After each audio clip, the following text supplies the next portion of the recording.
यानंतर सौंदर्यावरचे दुसरे असणारे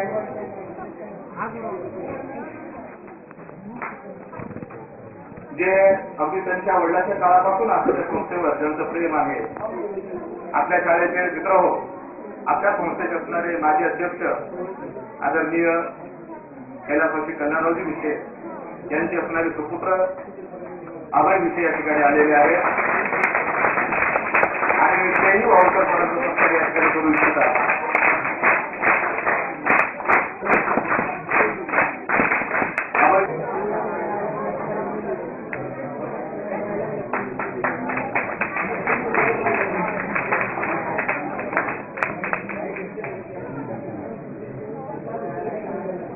यानंतर सौंदर्यावर आलेले तिथले असणारे सरपंच आदरणीय विक्रम जाधव यांना विनंती की त्यांनी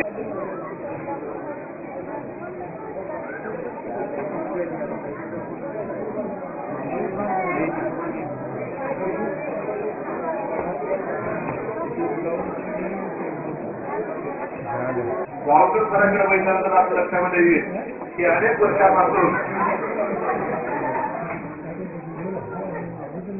तर जशाला तसे आहे. मी 1990 आपल्या याच शाळेमध्ये 10वीला शिकत होतो. माझा 10वीचा निकाल लागल्यानंतर इतकी प्रचंड गर्दी होती निकाल बघायला. मग काय करायचं तर आमच्या वडिलांनी सांगितलं काय म्हणजे नवीन मुलगी आलेली आहे, त्यांना जाऊन भेट, ते तुझा निकाल सांगतील. मी म्हटलं कोण आहे, त्यांनी मला नाव सांगितलं वावकर सर म्हणून. मी गेलो त्यांना म्हणलं सर मी आता आलो,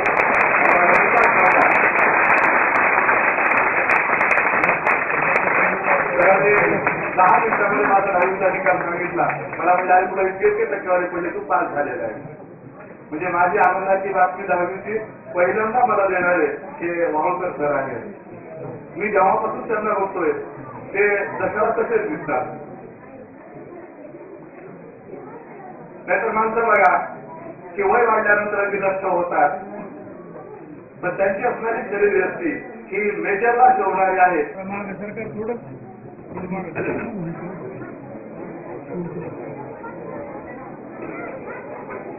कार्यक्रमाचे अध्यक्ष आदरणीय मामा, त्याचबरोबर ज्येष्ठ संचालक भाऊरावजी धायगुडे, आपल्या कार्यक्रमाचे प्रमाणे बाबासाहेब गोरे या सर्वांना विनंती, सर्व मान्यवरांना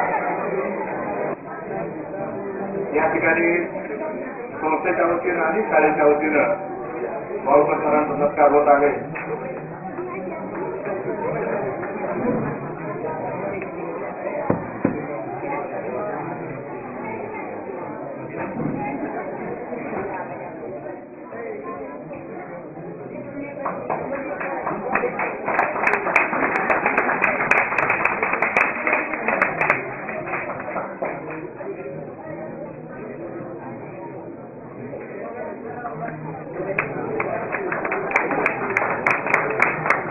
आदरणीय भाऊसाहेब गोरे सर विनंती, या कार्यक्रमाचे प्रमुख पाहुणे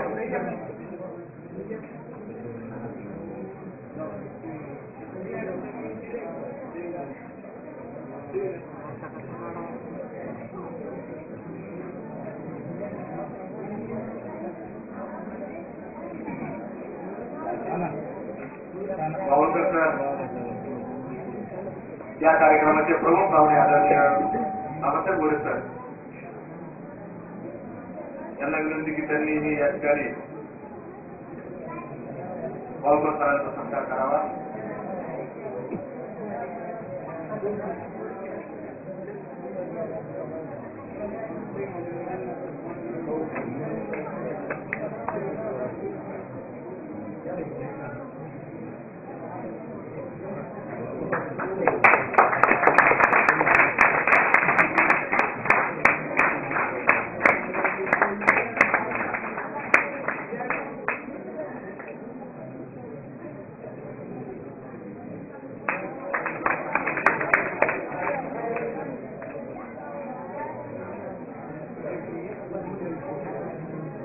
त्याचबरोबर सौंदाणा जे ग्रामस्थ आहेत, सर्व सौंदाणा वासियाच्या वतीनं या ठिकाणी सरांचा सपत्नीक सत्कार ते करू इच्छित आहे. सौंदाण्याच्या सर्व ग्रामस्थांना त्यांच्यावर असणाऱ्या विनंती की त्यांनी वावकर सर त्यांचा सपत्नीक सत्कार करावा.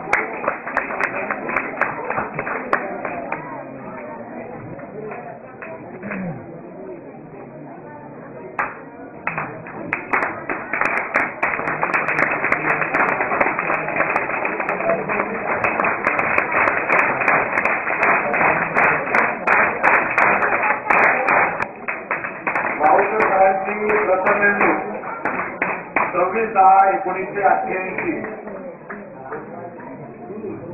या तारखेला झाली.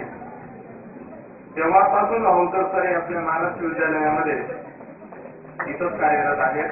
त्यानंतर 1988 पासूनच त्यांच्याकडे एमसी होतो म्हणून आपल्या संस्थेचे संचालक हनुमंतरावजी गोरे, ऍडव्होकेट हनुमंतरावजी गोरे, त्याचबरोबर प्रमुख पाहुणे म्हणून ज्यांनी शिक्षण क्षेत्रामध्ये एक आपलं नाव हळू, दमदार आणि अतिशय लक्षवेधी अशा प्रकारचं काम शिक्षण क्षेत्रामध्ये करून नावलौकिक मिळवला. असे याच गावचे सुपुत्र बाबासाहेबजी गोरे यांच्या हस्ते आपल्या सगळ्या अहोलकर सरांच्या ग्रामस्थांच्या सर्वांच्या उपस्थितीमध्ये आणि अहोलकर सरांच्यावरती प्रेम करणाऱ्या या सर्व मान्यवरांच्या समवेत आपण त्यांचा सत्कार करतो आहोत. मित्रांनो, सेवानिवृत्तीनंतर सत्कार होणं आता जवळपास कमी कमी होत येईल. आपण ती संस्कृती जपलेली आहे, जपतो आहोत. माहीत नाही या बदललेल्या वाऱ्यामध्ये आम्ही आमचा दिवा किती दिवस टिकवून ठेवू. मी जाणीवपूर्वक बोलतो आहे, त्याचं कारण आहे या ठिकाणी जे शैक्षणिक क्षेत्रामध्ये अतिशय चांगलं काम केलेले व्यक्ती आणि त्याचबरोबर परिसरातील पालक उपस्थित आहेत.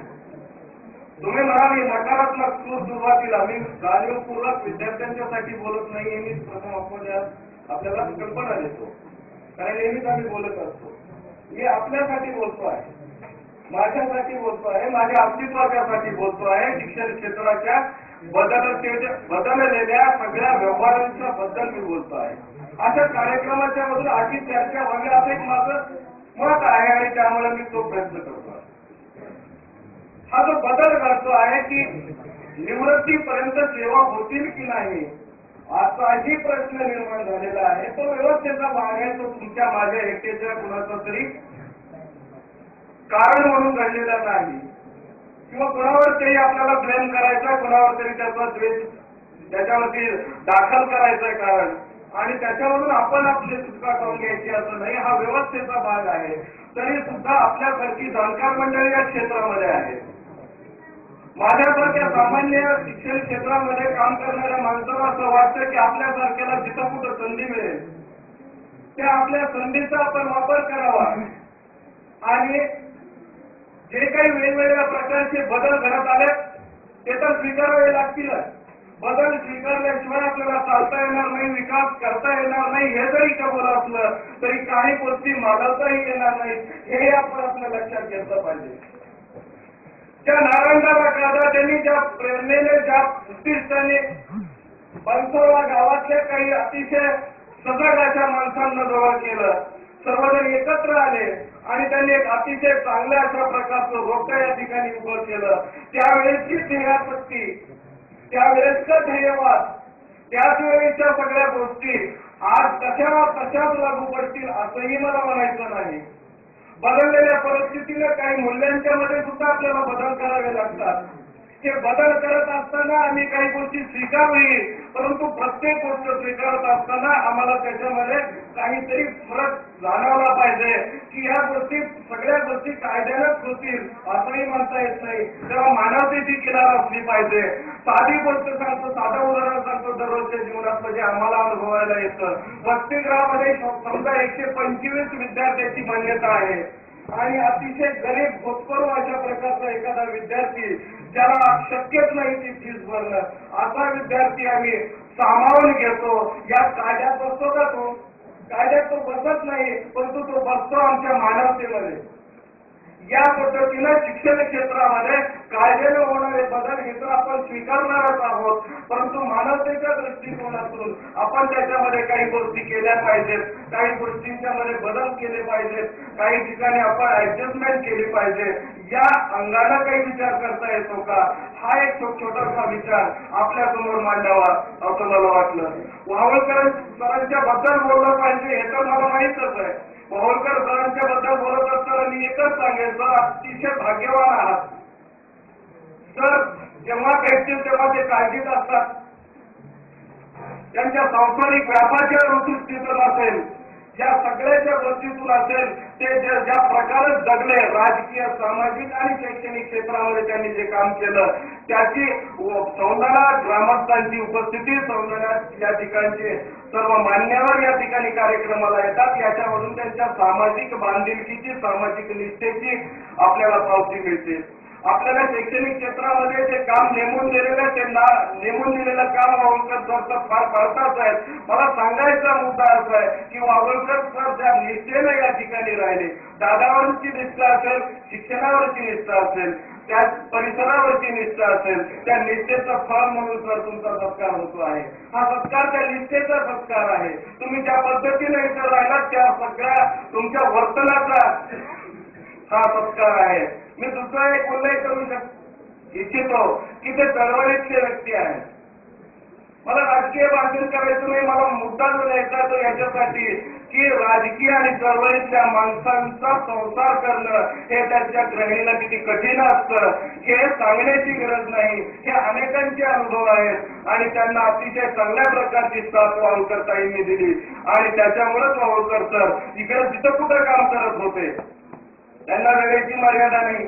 किती वाजता या डबा घेऊन त्या हजरच असतात त्या ठिकाणी शाळेच्या परिसरामध्ये. म्हणजे त्याच्यासाठी त्यांच्या पत्नीला केव्हा उठावं लागत असेल, केव्हा त्यांच्यासाठी डबा बनवावा लागत असेल, त्या सगळ्या गोष्टी डबा हे प्रातिनिधिक उदाहरण आहे. पूर्ण संसारामध्ये एखाद्या चळवळीच्या ज्या वादळातली माणसं असतात, चळवळीतली माणसं ही वादळातली असतात आणि त्यांच्याशी संसार करणं ही सोपी काम नाही. एखाद्या नोकरदाराबरोबर चौकटीबद्ध जीवन जगणाऱ्या माणसाबरोबरचं जीवन आणि अशा वादळातल्या व्यक्तीच्या बरोबरचं जीवन याच्यामध्ये निश्चित फरक पडतो. आणि म्हणून मी या दाम्पत्याला वावळकर सरांना आणि वावळकर ताईंना त्यांच्या पुढील आयुष्यासाठी शुभेच्छा देतो आणि थांबतो.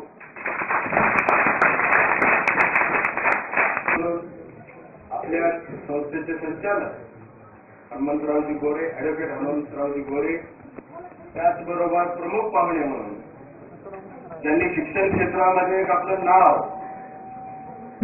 हळू, दमदार आणि अतिशय लक्षवेधी अशा प्रकारचं काम शिक्षण क्षेत्रामध्ये करून नावलौकिक मिळवला असे याच गावचे सुपुत्र बाबासाहेबजी गोरे यांच्या हस्ते आपल्या सगळ्या वावळकर सरांच्या, ग्रामस्थांच्या सर्वांच्या उपस्थितीमध्ये आणि वावळकर सरांच्या वरती प्रेम करणाऱ्या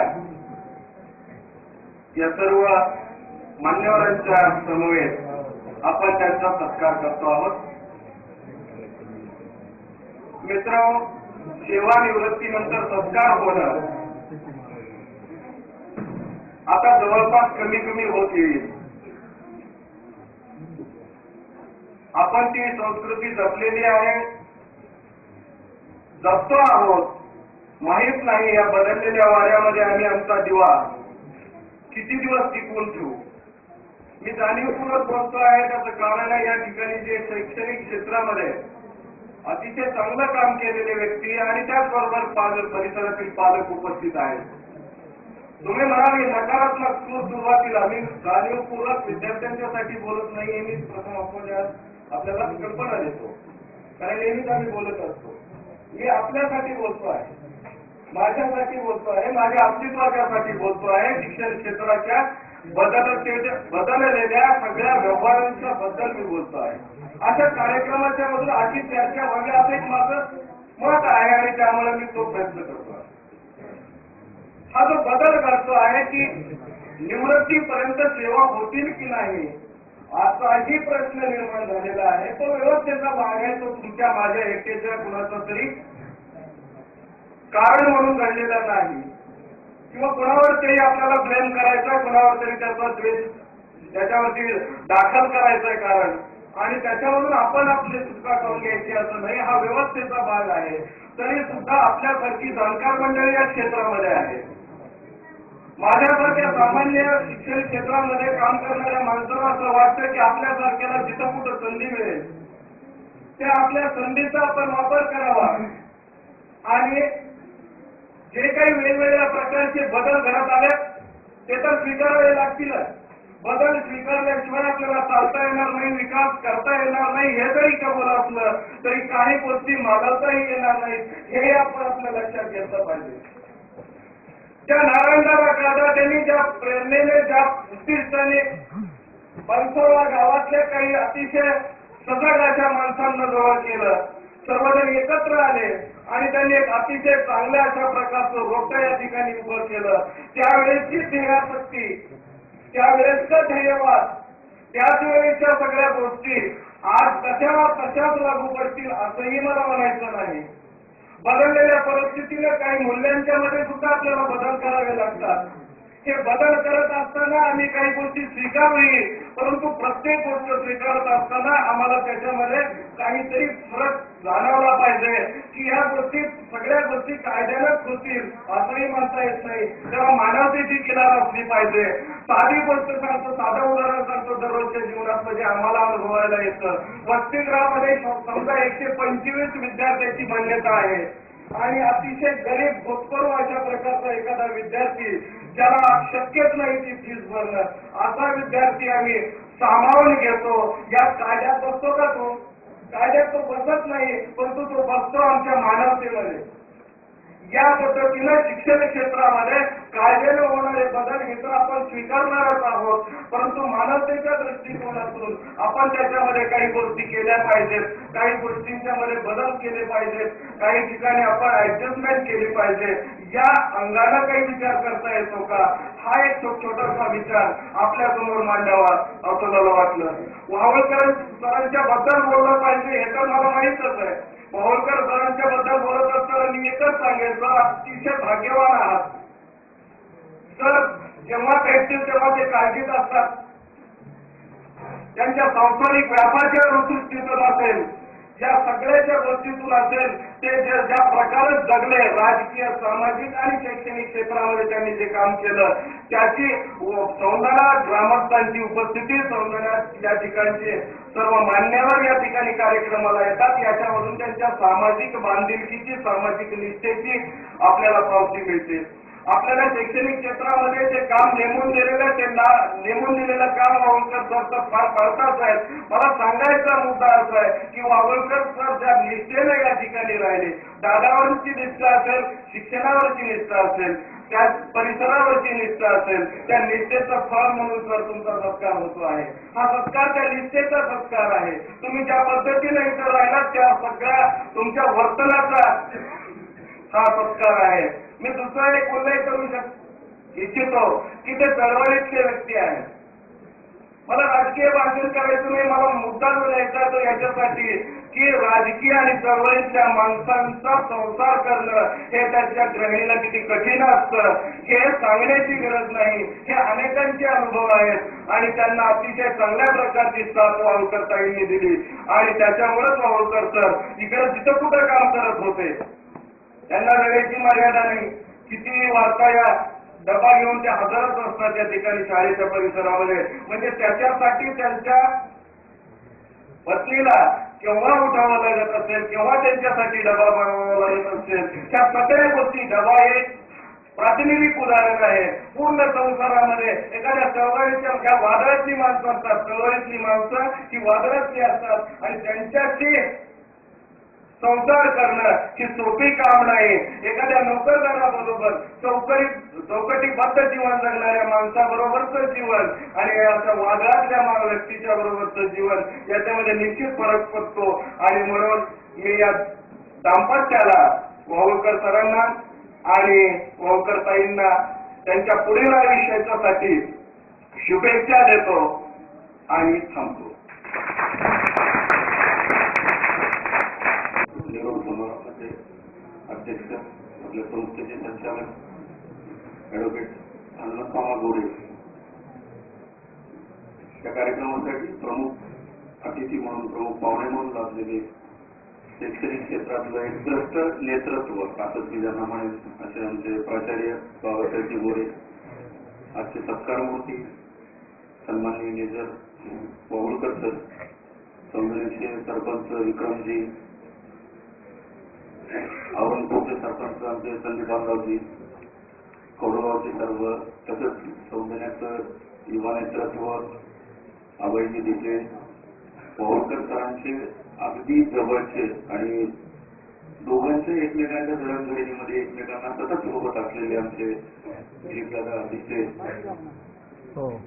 आपल्या संस्थेचे दुसरे संचालक सन्मान्य बाबूरावजी नायगुडे, बाहेर जाऊन वावळकरांवर प्रेम करणारे आणि आज त्याच्या या सत्कार समारंभासाठी मुद्दामून आवर्जून उपस्थित असलेले कौडगावचे सर्व, औरंगपूरचे किंवा इस्पेडचे, सौंदर्याचे सर्व प्रतिष्ठित नागरिक, या शाळेचे सर्व शिक्षक वृंद आणि या ठिकाणी माझ्यासमोर बसलेल्या माझ्या विद्यार्थी मित्रांनो, अर्थात आज मी सुरुवातीला खरं तर म्हणजे बोलणार नव्हतो. बोलण्यासाठी माझ्यापेक्षा सिनियर खूप जण आहेत तिथं. नोकरीने जरी मी सिनियर असलो तरी आणखी लहानच आहे असं मी स्वतःला नेहमी मानतो. पण तरीही आज वावळकर सरांचा निरोप समारंभ आहे, त्याच्यामुळे 2 मिनिट या ठिकाणी बोलावं ही भावना निश्चितपणे आपली मनात होती. मी नेहमी भाषणामध्ये नेहमी सांगतो की आयुष्यभर एखादं तत्व घेऊन जगणं हे सगळ्यात मोठं कठीण काम असतं. आपल्या शाळेमध्ये वावळकर 1988 पासून या ठिकाणी आले आणि आज 2016 हे साल चालू आहे. म्हणजे 28 वर्ष ज्या माणसांनी एका निष्ठेने या संस्थेमध्ये काम केलं ते एका वाक्यात त्यांचं सांगू शकतो की दादांवर प्रेम करणारा आणि दादांच्या शैक्षणिक वर्तुळामध्ये सतत पॉझिटिव्ह थिंकिंग असणारा ठेवणारा माणूस आज आपल्या परिवारातनं निवृत्त होतोय. हे सगळ्यात मोठं म्हणजे माझ्यासाठी सगळ्यात म्हणजे एक दुःखदायक घटना असं म्हणता येईल मला. अर्थात मी दिलीपदादांना विनोदाने म्हणालोय आल्या ते आज आलं तुम्हाला एसकेंना कारभार परत करतोय, हे वाक्य मी दादांना उच्चारलं होतं.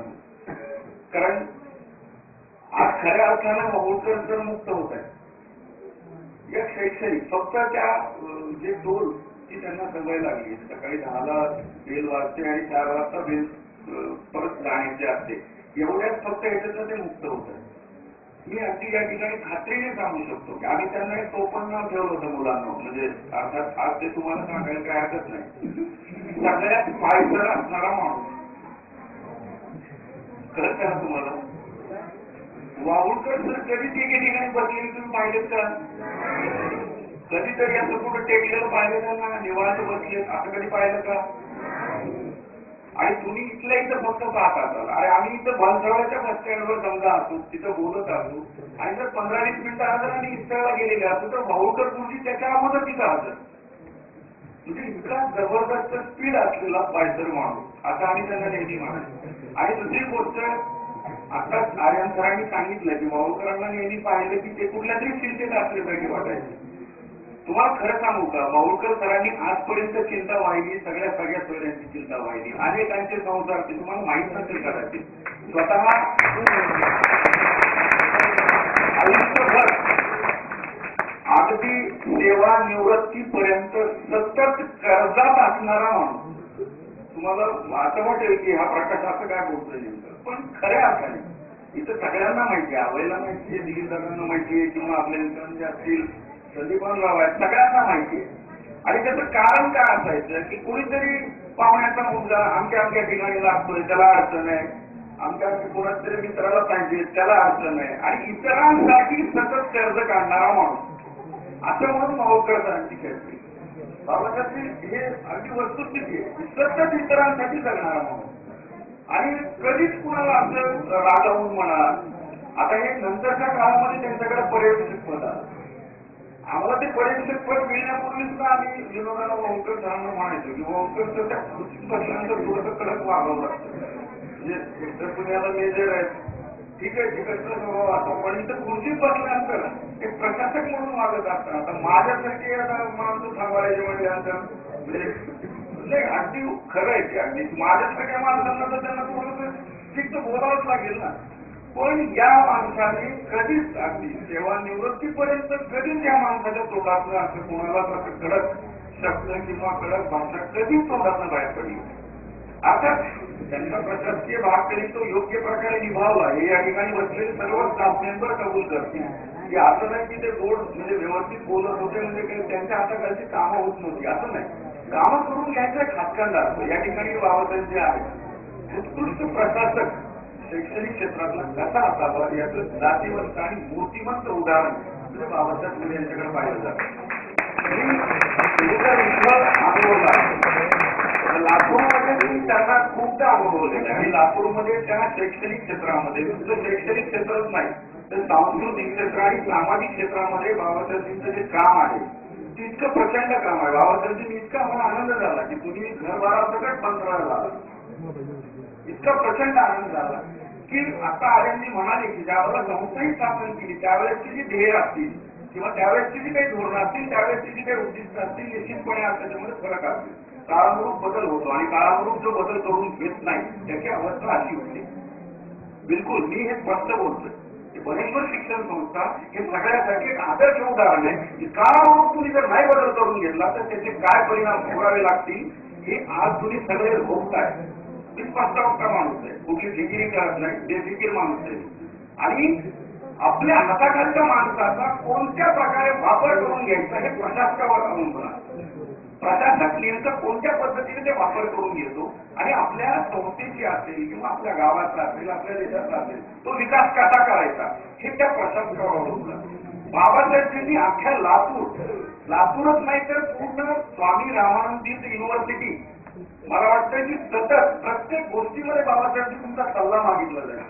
ते मला चांगलं माहिती त्याला काय व्हायचं. बाबासाहेब कुठे शिकले, याच शाळेत शिकले, दादाच्या हाताखाली शिक्षण घेतलंय. आपल्यातलाच माणूस आज बाहेर जाऊन इतकं उत्कृष्टरित्या त्या क्षेत्रामध्ये काम करतो. म्हणून मी म्हणालो की मला आनंद झालाय की आज तुम्ही तर मंत्रालयात आलात ना, एक वेगळा दृष्टिकोन आता या मंत्रालयावर मिळणार आहे निश्चितपणे.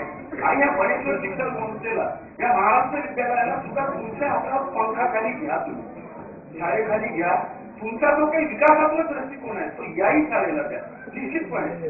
सर्वजण काम करते इथे काही असं राजकारण किंवा हे काही गट तर असा तरी काही प्रश्न नाही. जर तुम्हाला टिकायचंय या स्पर्धेमध्ये टिकून राहायचंय तर निश्चितपणे चांगला सल्ला तुम्हाला घेणं गरजेचंच आहे. म्हणून मी या ठिकाणी थांबून बोलतोय की बाबासाहेब तुम्ही निश्चितपणे ज्या वेळेला सल्ला लागेल त्या वेळेला तुम्ही निर्लोभपणे याही शाळेला सल्ला द्यावा आणि काळानुरूप या शाळेने काय बदल करावे किंवा कशा पद्धतीने बदल करावे याबाबत तुम्ही या ठिकाणी मार्गदर्शन करावं. आर्यांनी सुरुवातीला सरांबद्दल खूप काही सांगितलं की त्यांच्या आमच्या भाऊकरताई त्यांच्याबद्दल ते बोलले की निश्चितपणे ते अंगाला हातात घेऊन म्हणल्यासारखंच काम आहे. त्यांनी संसार आजपर्यंत केलाय. आज त्यांना खरं तर आनंद वाटत असेल की आज इथून आता मुक्त झाले बाबा, आता किमान हा माणूस माझ्यासाठी थोडा तरी वेळ देईल. परंतु मी इथं ठाम सांगतो की काही अपेक्षा अपेक्षा ठेवू नका तुम्ही, कारण आणखीही त्यांच्या भोवताली इतका सगळा कोंडाळा आहे की दादा सोडणारच नाहीत त्यांना. आणि त्यांनी पात्रावर सल्ला मागणार आहे, त्यांचे कोडगावमधनं सल्ला मागणार आहे, सगळी त्यांना सल्ला मागणारच आहे. त्याच्यामुळे हा माणूस आयुष्यभर समाजासाठी जगत आलाय आणि इथून पुढे समाजासाठीच काम करेल. फक्त होळकर सर मला तुमच्याकडनं एक प्रॉमिस हवं.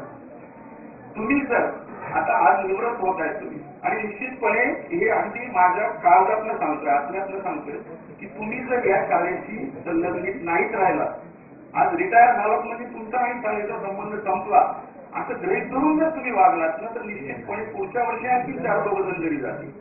हे या ठिकाणी ठाम सांगतोय मी बिलकुल अगदी. कारण तुमचा जो संपर्क आहे गावोगाव वाचणारा संपर्क सध्या कॉम्पिटिशन आहे.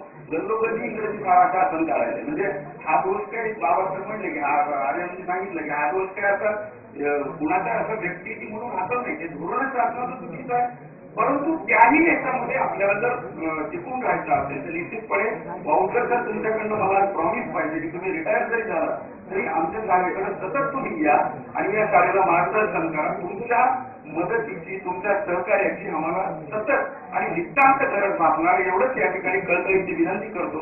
तुम्हाला दोघांनाही पूर्ण परिवाराला दीर्घायुष्य जातो आणि सर्व समाजाची सेवा करण्यासाठी सतत तुम्हाला तुमचं शारीरिक म्हणा क्षमता म्हणा किंवा तुमची मानसिक बौद्धिक सगळ्या क्षमता सतत अगदी कार्यरत राहो एवढीच या ठिकाणी मी प्रार्थना करतो आणि थांबतो. धन्यवाद.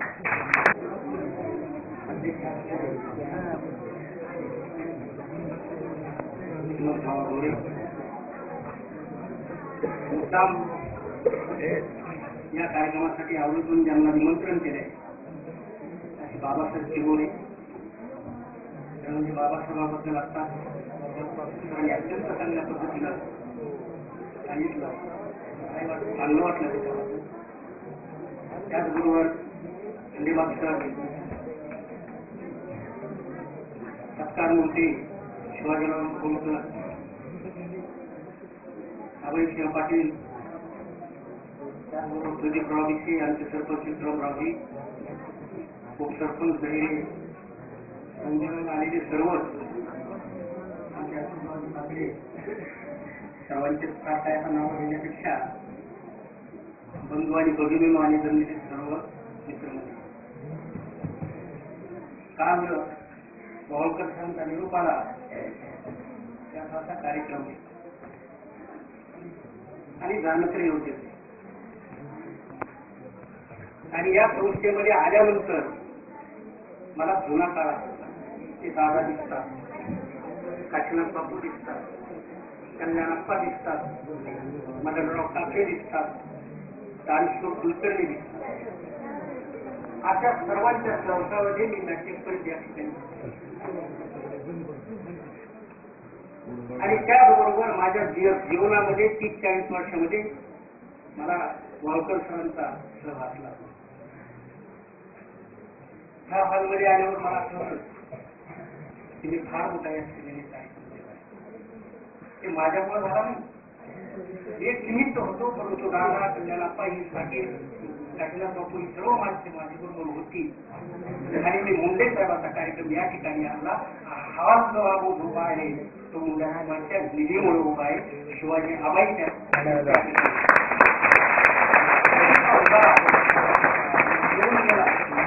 पुढे असा योग येईल का नाही आठवण करण्यासाठी मला ते देणं गेलं नाही, परंतु आठवण आली म्हणून आठवणीचा उजाळा मी या ठिकाणी देतो. हा हॉलला 5 लाख रुपयाचा निधी मुंडे साहेबांकडून मी आणून दिला. दादाने भिक्षा करायचा उशीर लागायला ते जातोच तुला आणि 5 लाखाचा निधी आणून दिला.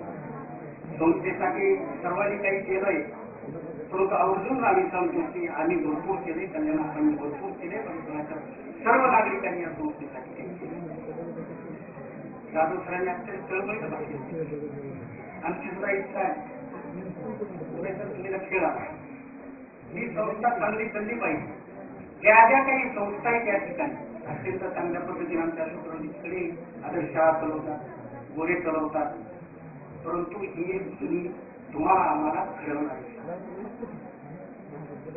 आणि बरीचशी माणसं या शाळेतून निर्माण झाली होती. काही माणसं महाराष्ट्रामध्ये काही चांगल्या पदावर अधिकारावर काम करणारी आणि एक विचारधारा घेऊन राखाडी बहुतांशी आमचे भारतीय मुख्यमंत्री या शाळेत जागा शोधून काढली. तशाच प्रकारचं काम गोरगावकरांनी सांगितलं. मला जे म्हणायचं होतं तेच माझ्यामध्ये गोरगाव आज ते शिक्षकांनी पाहिजे येऊ देऊ नका. खेड्यामध्ये जे शिक्षक आहेत ते काम करणारे ते सावकर शिक्षक रागाला ते हरकत नाही,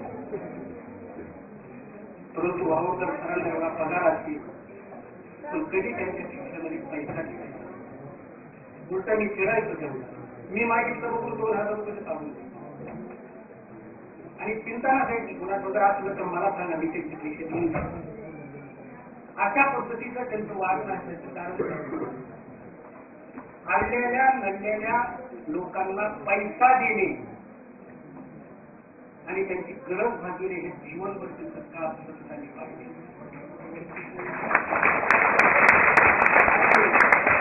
त्यांच्या कल्याणीबद्दलही बोलतो माऊलीचं कौतुक करावं. माणूस कर्तृत्वान कधी होतो जर पत्नी जर चांगल्या पद्धतीने सहकार्य करीत असेल.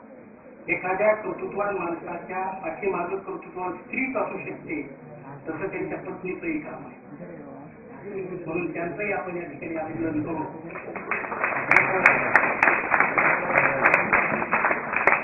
अनेक बाबतीत मला